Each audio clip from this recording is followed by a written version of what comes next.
Hello friends, welcome to Pappa's kitchen. இன்றைக்கி நம்ம கிச்சனில் நாட்டுக்கோழி மிளகு வறுவல் நல்ல காரசாரமாக எல்லா சாப்பாட்டு கூடயும் ரொம்பவே சூப்பராக இருக்கிற மாதிரி எப்படி செய்கிறதுன்னு பார்க்கலாம். வாங்க கிச்சனுக்கு. ஒரு பேனில் 4 ஸ்பூன் ஆயில் ஹீட் பண்ணிடலாம். ஆயில் நல்லா ஹீட் ஆனதும் 2 சின்ன துண்டு பட்டை, 2 கிராம்பு, 2 ஏலக்காய், 2 காஞ்ச மிளகாய் அதையும் இதில் சேர்த்துட்டு பொரிய விட்டுறலாம். இப்போ 1 கப் அளவுக்கு சின்ன வெங்காயம் சுமார் 200 கிராம் அளவுக்கு எடுத்திருக்கேன். நாட்டுக்கோழிக்கு மேக்ஸிமம் சின்ன வெங்காயமே பயன்படுத்துங்க, அப்போ தான் ரொம்ப டேஸ்டியாக இருக்கும். சேர்த்துட்டு நல்லா வதக்கி விட்டுடலாம். வெங்காயம் நல்ல பொன்னிறமாக வதங்கி வர வரைக்கும் நல்லா வதக்கி விட்டுருங்க. இந்த அளவுக்கு வதங்கி வந்த பிறகு 1.5 ஸ்பூன் அளவுக்கு இஞ்சி பூண்டு விழுது அதையும் இதில் சேர்த்துட்டு கலந்து விட்டுருங்க. இஞ்சி பூண்டு பச்சை ஸ்மெல்லாம் போயிட்டு நல்லா வாசம் வர வரைக்கும் வதங்கி வந்த பிறகு 2 மீடியம் சைஸ் தக்காளியை பொடியாக கட் பண்ணி வச்சுருந்தேன், அதையும் இதில் சேர்த்துட்டு நல்லா கலந்து விட்டுடலாம். வெங்காயம், தக்காளி, இஞ்சி பூண்டு எல்லாமே அந்த ஆயிலில் நல்லா வதங்கி வரணும். பச்சை ஸ்மெல்லாம் போயிட்டு நல்லா மேஷ் ஆகி வர வரைக்கும் நல்லா கலந்து விட்டுருங்க. இந்த அளவுக்கு வதங்கி வந்த பிறகு நாட்டுக்கோழி 1/2 கிலோ நல்லா மஞ்சத்தூள் போட்டு சுத்தம் பண்ணி வச்சுருக்கேன், அதை இதில் சேர்த்துடலாம். கூடவே தேவையான அளவுக்கு உப்பையும் சேர்த்துட்டு நல்லா கலந்து விட்டுருங்க.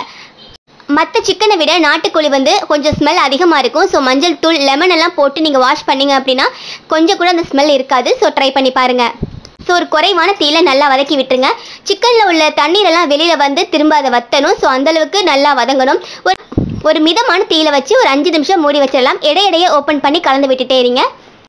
இப்போ 5 நிமிஷத்துக்கு பிறகு ஓப்பன் பண்ணி பார்க்கும்போது தண்ணீரெல்லாம் நல்லா வத்தி இருக்குது. ஸோ இந்தளவுக்கு வந்த பிறகு 1/4 ஸ்பூன் மஞ்சள் தூள், உருளைக்கிழங்கு, ஒரு மீடியம் சைஸ் உருளைக்கிழங்கு இந்த மாதிரி ஷேப்பில் கட் பண்ணி வச்சுருந்தேன், அதையும் இதில் சேர்த்துடலாம். இது ஆப்ஷனல் தான். நீங்கள் உருளைக்கிழங்குக்கு பதிலாக காலிஃப்ளவர் அல்லது சேனைக்கிழங்கு இந்த மாதிரி கூட ஆட் பண்ணிக்கலாம். அல்லது எந்த காய்கறியுமே சேர்க்காம வெறும் சிக்கன் மட்டும் கூட செய்யலாம். ரொம்பவே சூப்பராக இருக்கும். நான் இன்றைக்கி உருளைக்கிழங்கு சேர்க்குறேன். ஸோ எல்லாத்தையும் நல்லா கலந்து விட்ட பிறகு 1.5 கப் அளவுக்கு நான் தண்ணீர் சேர்க்குறேன். நாட்டுக்கோழி குக்கரில் வச்சிங்கன்னா ரொம்ப சீக்கிரமாக வேலை முடிஞ்சிடும். நம்ம பேனில் வைக்கிறனால 1.5 கப் வச்சு கிட்டத்தட்ட நான் 30 நிமிஷம் வேக வைக்க போகிறேன். குக்கரில் வைக்கிறத விட பேனில் வச்சோம் அப்படின்னா ரொம்ப டேஸ்டியாக இருக்கும். அப்படிங்கிறதுக்காக உங்களுக்கு டைம் இல்லைன்னா நீங்கள் குக்கரில் வச்சுட்டு ஒரு 4 விசில் வச்சுருங்க, சரியாக இருக்கும். ஸோ ஒரு குறைவான தீயில ஒரு 20லேருந்து 25 நிமிஷம் அப்படியே நல்லா வேகட்டும். அப்போ தான் நல்லா சாஃப்டாக இருக்கும். அதுக்கடையில் நம்ம ஃப்ரெஷ்ஷாக அரைச்சி சேர்க்கக்கூடிய மசாலாவை ரெடி பண்ணிடலாம். ஒரு ட்ரை பேனில் 2 ஸ்பூன் அளவுக்கு சீரகம் சேர்த்துடலாம். கூடவே 2 ஸ்பூன் அளவுக்கு மிளகு சேர்த்துட்டு 1 ஸ்பூன் சோம்பு ஆட் பண்ணிடலாம். சின்னதாக ஒரு 4 துண்டு பட்டை சேர்த்துட்டு ஒரு 10 கிராம்பு, 7-8 ஏலக்காய் எல்லாத்தையும் சேர்த்துட்டு ஒரு குறைவான தீயில ஒரு 4 நிமிஷம் வறுத்து விட்டுருங்க. நிறம் மாறிடக்கூடாது, கருகிடக்கூடாது. ஸோ ரொம்ப குறைவாக தீ வச்சுக்கிட்டு லேசாக அந்த வாசம் வர வரைக்கும் வறுத்து விட்டுருங்க. நாட்டுக்கோழி அப்படிங்கிறனால மிளகுடைய காரம் தான் அதிகமாக இருக்கணும். அண்டு காஞ்ச மிளகாவுடைய காரம் மட்டும்தான், இல்லை நம்ம மிளகாய் தூள் சேர்க்க போகிறதில்ல. ஸோ உங்களுக்கு எவ்வளோ காரம் வேணுமோ அந்த காரத்தை அந்த காஞ்ச மிளகாய் அண்டு மிளகுல நீங்கள் ஆட் பண்ணிக்கலாம். இந்த அளவுக்கு லேசாக வறுபட்டு வந்த பிறகு இதில் நல்லா ஆறிய பிறகு ஒரு மிக்சி ஜாருக்கு மாற்றி நல்லா அரைச்சி எடுத்துடலாம். இப்போ அரைச்சி எடுத்தாச்சு. ரொம்ப மையாவெல்லாம் அரைப்படாது, இந்த மாதிரி லேசாக நரண்டு இருக்கிற மாதிரி அரைச்சி எடுத்தலாம். இதை நம்ம இப்போ எல்லாத்தையும் சேர்க்க போகிறதில்ல. இதை நீங்கள் ஒரு ஏர் டைட்டான பாக்ஸில் போட்டு ஃப்ரிட்ஜில் வச்சுட்டீங்க அப்படின்னா 1 மாதம் வரைக்கும் அந்த ஃப்ரெஷ்னஸோட அப்படியே இருக்கும். இதிலிருந்து ஒரு 2 ஸ்பூன் மட்டும்தான் நம்ம அதில் ஆட் பண்ண போகிறோம். ஸோ மிச்சத்தை ஏர் டைட் பாக்ஸில் போட்டு நீங்கள் ஸ்டோர் பண்ணிக்கோங்க. Chicken, mutton and cauliflower and potato fry எல்லாத்துக்குமே நீங்கள் இந்த மசாலாவை கொஞ்சமாக ஆட் பண்ணிங்கன்னா ரொம்ப சூப்பராக வாசமாக இருக்கும். ஸோ சரியாக 25 நிமிஷத்துக்கு பிறகு ஓப்பன் பண்ணி பார்க்குறேன். தண்ணீர் நல்லா 1/4 வத்தி இருக்குது. ஸோ இந்த மாதிரி ஸ்டேஜில் நம்ம நல்லா கலந்து விட்டுருங்க.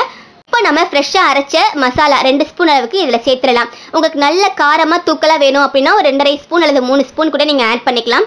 சேர்த்துட்டு குறைவான தீயில வச்சு ஒரு 2 நிமிஷம் மட்டும் கலந்து விட்டுருங்க. அந்த மசாலா அந்த தண்ணீர் கூட மிக்ஸ் ஆகி ஒரு கிரேவி மாதிரி உங்களுக்கு ஃபார்ம் ஆகும். ஸோ இந்த அளவுக்கு நல்லா கலந்த பிறகு உங்களுக்கு நல்லா வாசம் கமகமன் வர ஆரம்பிச்சிடும். தேவைப்பட்ட கடைசியாக கொஞ்சம் மல்லி இலைகள் தூவிட்டு ஸ்டவ் ஆஃப் பண்ணிடலாம். அவ்வளோதான், நம்மளுடைய சூப்பரான பெப்பர் சிக்கன் நாட்டுக்கோழியில் ரொம்பவே காரசாரமாக சூப்பராக செஞ்சுருக்கோம். இதுக்கு மிளகாய் தூள் கண்டிப்பாக சேர்க்கக்கூடாது, அந்த பச்சை மிளகாயும் சேர்க்கக்கூடாது. உங்களுக்கு எவ்வளோ காரமோ அதை காஞ்ச மிளகாலையும் அந்த மிளகுலையும் நீங்கள் அதிகப்படுத்திக்கங்க. அப்போ தான் நாட்டுக்கோழி ரொம்ப சூப்பராக இருக்கும். ரச சாதம், சாம்பார் சாதம், தயிர் சாதம் இப்படி எல்லாத்துக்கூடையும் ரொம்பவே பர்ஃபெக்டாக பொருந்தக்கூடிய இந்த சூப்பரான நாட்டுக்கோழி மிளகு வறுவல் மிஸ் பண்ணாமல் நீங்களும் இதே மெத்தடில் வீட்டில் செஞ்சு பார்த்துட்டு எப்படி இருக்குன்னு கமெண்ட்டில் சொல்லுங்கள். நான் ரெசிபி பிடிச்சிருந்தா லைக் பண்ணி ஷேர் பண்ணுங்க. மறக்காம சப்ஸ்கிரைப் பண்ணுங்க. தேங்க்யூ.